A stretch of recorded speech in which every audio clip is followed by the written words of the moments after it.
Next, I'm going to take my design. I'll start with this first one, and I'm going to draw it out onto a piece of cardboard. This is just an Amazon box that I found in my dumpster from a delivery, and I've drawn out approximately the X view of my design.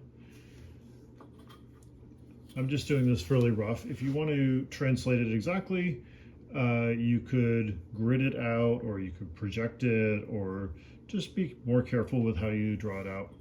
For the sake of a demonstration, I'm just doing this quickly.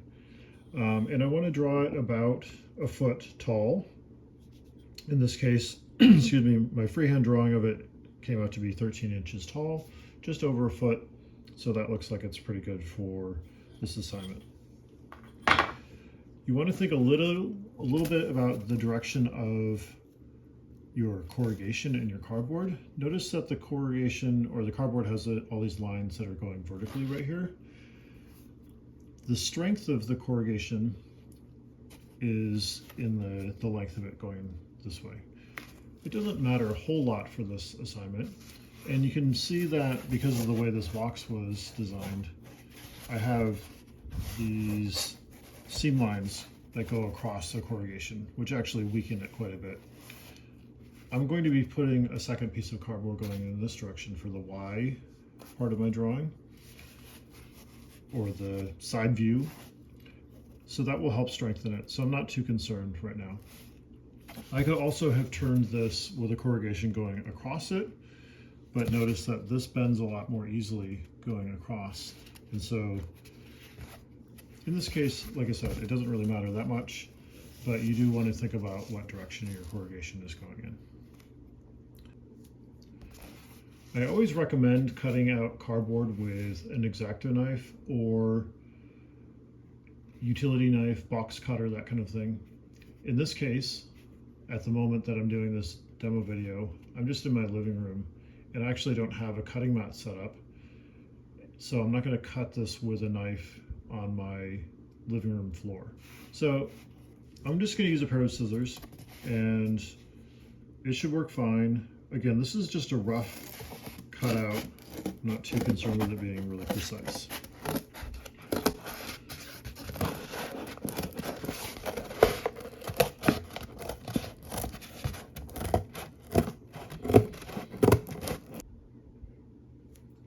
Okay, so now I want to plan out how my front view is going to attach to my side view, or my X and Y view, or X and Y axis will connect together.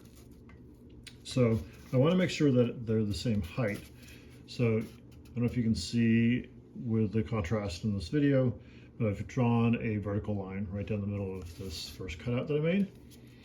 And I want to have that be pretty much straight up and down from the base of my piece, if I choose to have a base. So that's where my Y axis, or my side view, is going to attach. So I want to make sure to mark the top of that so that when I draw my Y axis, it's the correct height and it's not going to stick out above my X axis. So now I'm going to draw my Y view with that height. And I'm just going to base it off of my original drawing loosely. Again, if you have a really specific shape that you want this to be, you can follow that really precisely. For the sake of demo, I'm just going to make this pretty quick.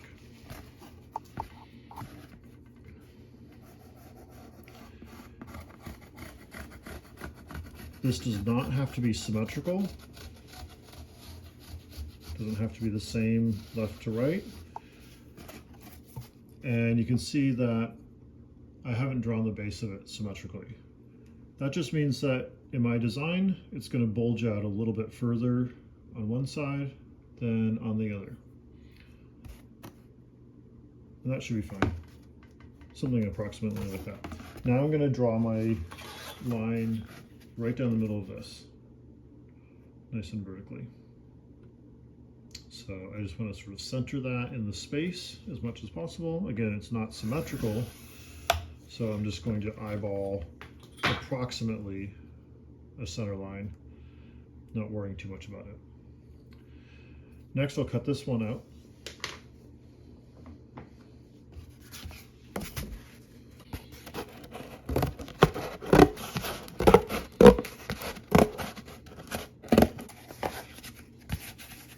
Okay, so there's my y-axis,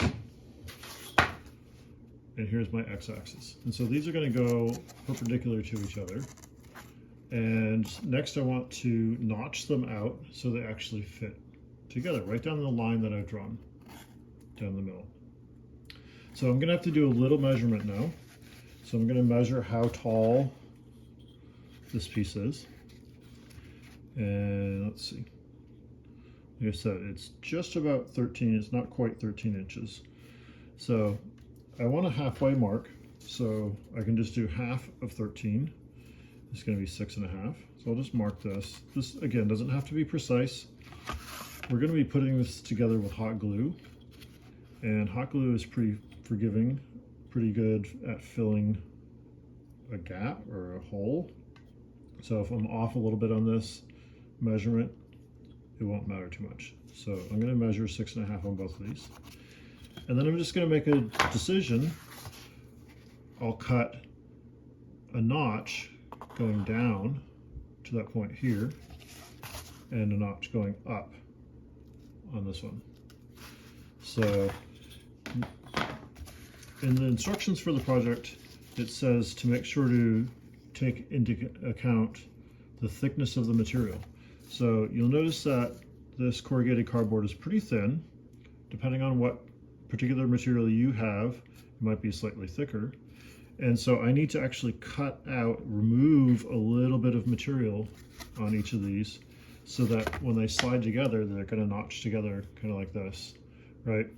I want to make sure that they don't pinch onto each other too much. So again, I'm going to measure and cut out the top of this one and the bottom of this one so they correspond. So here, I'll just measure that, and I'll just draw a line next to my other line, going halfway up. And I'm not going to measure the thickness of this cardboard. I'm just going to approximate how much I need to take out. It's pretty thin. And then on this one, I'm going to measure going down from the top. Let's see, I'll go on this side, I guess.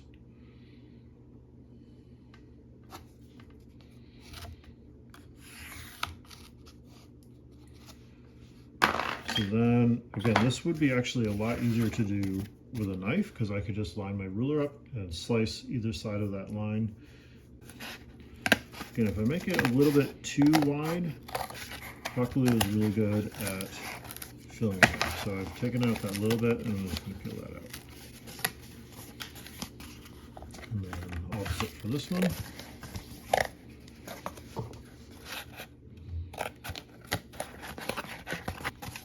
And then I'm just going to put the two together. And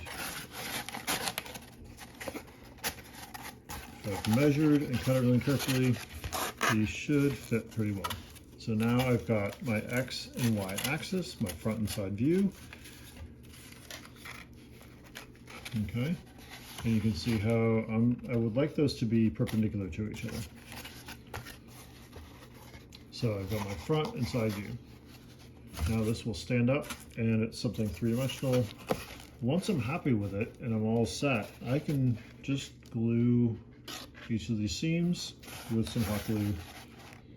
Tacky glue would work okay, but hot glue will kind of fill the gap a little bit better.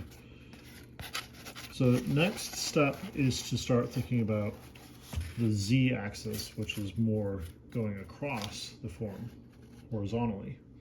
And that's where we're going to have to just invent it a little bit and kind of fudge it.